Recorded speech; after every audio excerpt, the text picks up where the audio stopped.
चल रहा है, इसमें जिस प्रोनाउन के बारे में आज मैं आपको नॉलेज देने वाला हूं वो प्रोनाउन जो है, पहले उसके रिगार्डिंग में 2 सेंटेंस आपको लिख के बताऊंगा और फिर बताऊंगा कि हम किस प्रोनाउन की आज बात करने वाले हैं। ठीक है, तो मैं यहाँ पे एक सेंटेंस लिखता हूं। पहला सेंटेंस मेरा है I will do it my self. I will do it my self. Okay, this is the first sentence and second sentence is I my self will do it। ठीक है, सेंटेंस सेम है, बस फर्क क्या है कि एक पहले सेंटेंस में मैंने माई सेल्फ को लास्ट में रखा है।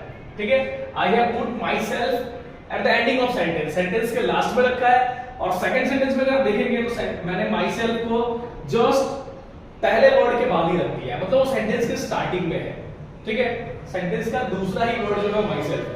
अब फर्क क्या है, I will do it myself, मैं ये खुद ही कर लूंगा, I myself will do it, मैं खुद ये कर लूंगा। ठीक है, ऑलमोस्ट मीनिंग जो है वो भी सेम हो रहे हैं। ठीक है, लेकिन यहाँ पे प्रोनाउन का फर्क है। ठीक है, यहाँ पे किसका फर्क है, प्रोनाउन का फर्क है। ठीक है, अगर हम बात करें पहला वाला जो माई सेल्फ है, पहले सेंटेंस में जो सेंटेंस के लास्ट में माई सेल्फ आया है वो एक रिफ्लेक्सिव प्रोनाउन है। वो कौन सा प्रोनाउन है, रिफ्लेक्सिव। ठीक है, रिफ्लेक्सिव प्रोनाउन का दूसरा नाम है सेल्फ प्रोनाउन। ठीक है, वो एक सेल्फ प्रोनाउन है। एंड सेकेंड वाले सेंटेंस में जो हमने फर्स्ट वर्ड के जस्ट बाद, मतलब हम कह सकते हैं कि हमारा सब्जेक्ट के बाद ही हमने क्या किया है, माई सेल्फ का यूज कर लिया है। ठीक है, तो ये जो माई सेल्फ है ये एम्फेटिक प्रोनाउन है। ठीक है, कौन सा प्रोनाउन है ये, एम्फेटिक प्रोनाउन। ठीक है, एम्फेटिक प्रोनाउन। अब सवाल ये है कि आपको रिफ्लेक्सिव प्रोनाउन के रिगार्डिंग नॉलेज है, इसके रिगार्डिंग मैंने वीडियो बनाया था और मैंने आपको बताया था। ठीक है, तो अब सवाल ये है कि what is the difference between reflexive pronoun and emphatic pronoun. ठीक है, रिफ्लेक्सिव प्रोनाउन और एम्फेटिक प्रोनाउन में फर्क क्या है। ठीक है, तो देखिए रिफ्लेक्सिव प्रोनाउन मैंने आपको बताया था कि अगर आप काम खुद से कर रहे हो, ठीक है, तो वो रिफ्लेक्सिव या सेल्फ प्रोनाउन होता है, सेल्फ। ठीक है, एम्फेटिक में क्या होता है कि जो यहां पे फर्स्ट वर्ड है, देखो सेंटेंस के फर्स्ट वर्ड में या तो हम नाउन का यूज करते हैं या फिर हम किसका यूज करते हैं, प्रोनाउन का यूज करते हैं। ठीक है, या तो हम नाउन का यूज करते हैं या फिर प्रोनाउन का यूज करते हैं। ठीक है, तो हमारे सब्जेक्ट को एम्फसाइज करने के लिए, ठीक है, सब्जेक्ट मतलब नाउन या प्रोनाउन को एम्फसाइज करने के लिए जिस प्रोनाउन का यूज किया जाता है वो जो है वो एम्फेटिक प्रोनाउन है। Emphasise, emphatic. ठीक है, आप रिलेट कर सकते हो, एम्फसाइज, एम्फेटिक। ठीक है, आप इसको रिलेट कर सकते हो। आपको अगर याद हो तो एम्फसाइज करने वाला मैंने आपको बताया था एक और टॉपिक में, जब हमने एक्टिव टू पैसिव वॉइस किया था, तो मैंने आपको बताया था कि वर्ब को एम्फसाइज करने के लिए हम क्या करते हैं, पैसिव वॉइस का यूज करते हैं। ठीक है, तो वैसे ही यहाँ पे ये जो माई सेल्फ है ये किसको एम्फसाइज कर रहा है, नाउन या प्रोनाउन। यहाँ पे अगर मान लो कि आई की जगह पे, ठीक है, मैं ऐसा लिखता कि Ram himself will do it, Ram himself will do it, अगर ऐसा सेंटेंस लिखा होता, ठीक है, तो आप देख सकते हैं कि यहाँ पे जो प्रोनाउन है, सॉरी यहाँ पे जो माई सेल्फ है, ठीक है, वो इस प्रोनाउन को क्या कर रहा है, दूसरे प्रोनाउन को क्या कर रहा है, एम्फसाइज कर रहा है। और अगर सेंटेंस इस तरह से होता तो ये हिमसेल्फ जो है वो किसको एम्फसाइज कर रहा है, ठीक है, तो वो नाउन को एम्फसाइज कर रहा है। ठीक है, तो हम कह सकते हैं कि एम्फेटिक प्रोनाउन वो प्रोनाउन है, ठीक है, जो नाउन या प्रोनाउन को, ठीक है, सब्जेक्ट के जगह पे जो नाउन या प्रोनाउन यूज होता है उसको एम्फसाइज करे। ठीक है, तो a pronoun which emphasize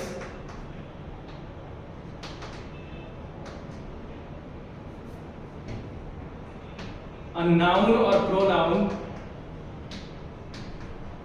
a noun or other pronoun used on the place of subject, on the place of subject। Okay, तो यहाँ पे आप देख सकते हैं कि ये जो है वो डेफिनेशन है, this is the definition of emphatic pronoun. ठीक है, तो हमारा टॉपिक जो है वो है एम्फेटिक प्रोनाउन। ठीक है, ये टॉपिक जो है वो एम्फेटिक प्रोनाउन का है। ओके, नाउन की सीरीज में आई थिंक ये जो है वो आता है आपके 8th नंबर पे। ठीक है, here we are going to discuss about 11 types of pronoun, ठीक है, 11 टाइप के प्रोनाउन की बात करने वाले हैं। तो 8वां ये है, 3 और बचे हुए हैं, ठीक है। तो आप यहाँ पे देख सकते हैं कि ये relative pronoun like same pronoun use किए जाते हैं, जो रिलेटिव रिफ्लेक्सिव प्रोनाउन या फिर सेल्फ प्रोनाउन में जिन प्रोनाउन का हम यूज कर रहे थे, ठीक है, वही सारे प्रोनाउन यहाँ पे भी यूज किए जाते हैं, लेकिन प्लेसमेंट चेंज हो जाता है। मैंने आपको बताया था कि प्लेस जो है वो बहुत मैटर करता है, ठीक है।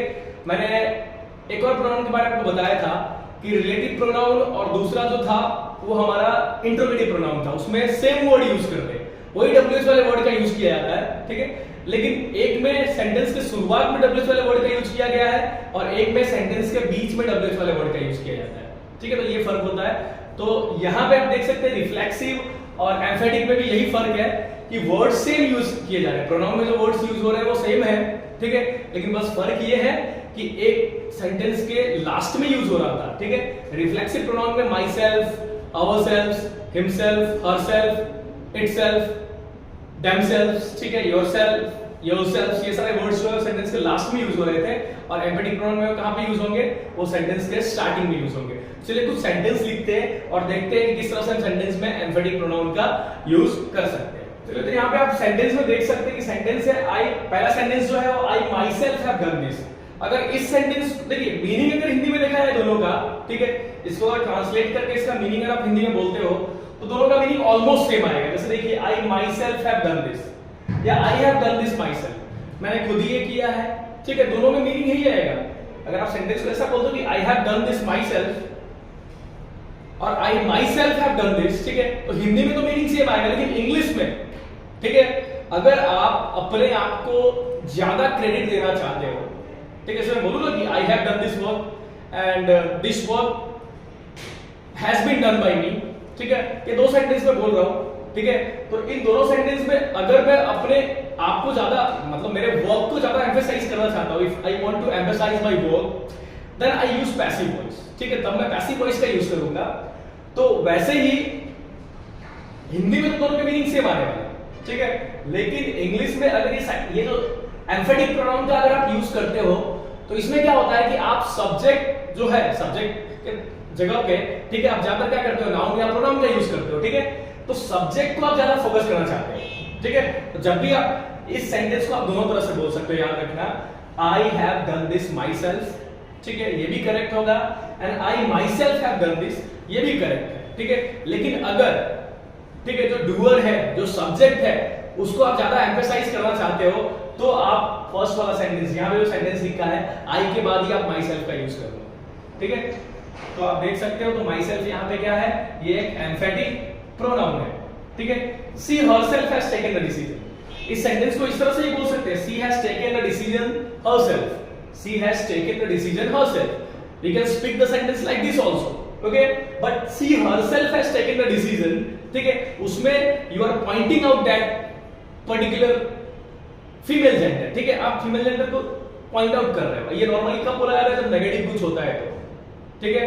मान लो कि आपने डिसीजन लिया और डिसीजन गलत साबित हुआ, तो फिर सामने वाला इंग्लिश में ऐसा नहीं बोलेगा she has taken the decision herself, वो ऐसा बोलेगा she herself has taken the decision, ठीक है।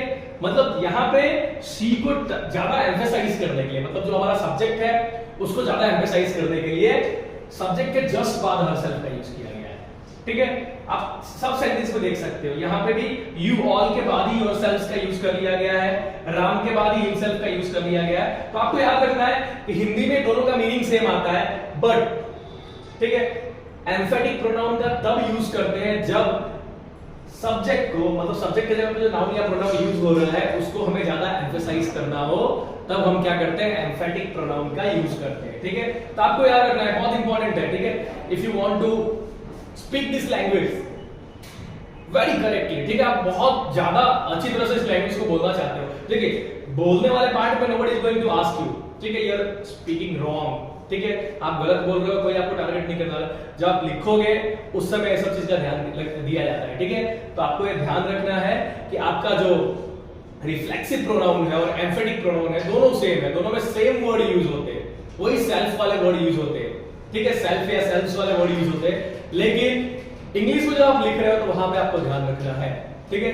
जहां पे नॉर्मली आपको बोलना है वहां पे आप सेंटेंस के लास्ट में इन सेल्फ वाले वर्ड का यूज करो या सेल्फ वाले वर्ड का यूज करो। लेकिन जहां पे आपको डूअर मतलब सब्जेक्ट को पॉइंट आउट करना है, वहां पे आपको क्या करना पड़ेगा, वहां पे आपको सब्जेक्ट के जस्ट बाद क्या करना पड़ेगा, ये एम्फेटिक प्रोनाउन जो है himself, herself, myself, itself, yourself, ठीक है, देमसेल्व्स, आवरसेल्व्स, ये सब आपको लिखना है। ठीक है, तो ये फर्क है बिटवीन रिफ्लेक्सिव और सेल्फ या फिर एम्फेटिक प्रोनाउन में। ओके, तो आई थिंक ये वीडियो आपको बहुत ज्यादा नॉलेज दे रहा होगा। ठीक है, इस तरह के वीडियोस को देखने के लिए हमारे चैनल ध्यान से फर्स्ट को सब्सक्राइब कीजिए, वीडियो को लाइक कीजिए, शेयर करोगे आपका नॉलेज बढ़ेगा। Thank you.